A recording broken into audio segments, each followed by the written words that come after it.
जब आप प्रसन्न होते हैं तो आपके शरीर में अरबों खरबों जो छोटे छोटे बैक्टीरिया हैं वो सब प्रसन्न होते हैं। आपके ऑरा, आपकी रेज बाहर निकलती है। आपके बच्चे, आपकी पत्नी, आपके पति, आपका परिवार सब प्रसन्नता में डूबने लगते हैं। जब आप कभी दुखी होते हैं तो करोड़ों अरबों जो बैक्टीरिया आपके शरीर में है वो सब दुखी हो जाते हैं। आपका परिवार भी दुखी होने लगता है और जहां जहां आप जाते हैं तो दुख ही दुख बिखेरते रहते हैं।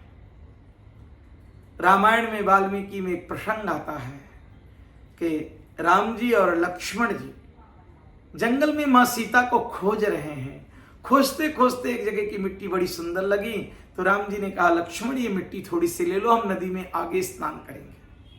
लक्ष्मण ने जैसे सर के ऊपर मिट्टी रखा उससे विचार आने लगे कि सीता तो इनकी खोई है, वनवास तो इनका हुआ है, मैं तो मूर्ख बन करके इनके पीछे घूम रहा हूं, क्यों ना मैं अयोध्या चलूं। और लक्ष्मण अयोध्या की तरफ दौड़ने लगे।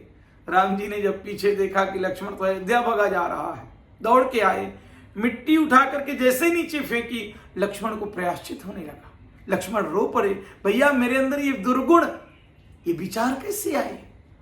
तो राम जी ने कहा, घबराओ मत, सतयुग में यहां सुंद और उपसुंद नाम के दो दैत्य हुए थे।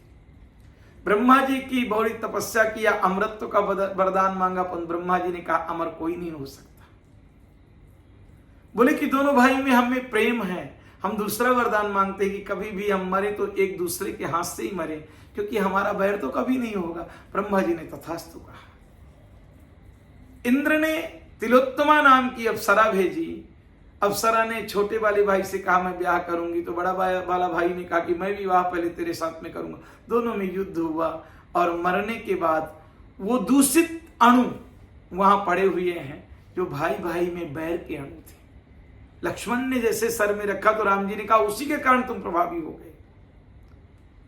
यहां हम आपसे निवेदन करते हैं कि जब आप दुखी, परेशान, ईर्ष्या, द्वेष, जलसी लोगों से करते हो तो आप अकेले नहीं, आपके साथ में रहने वाले वो अणु और आपके शरीर से निकली हुई रेज पूरे समाज को ईर्ष्या देती है, द्वेष देती है, नफरत देती है।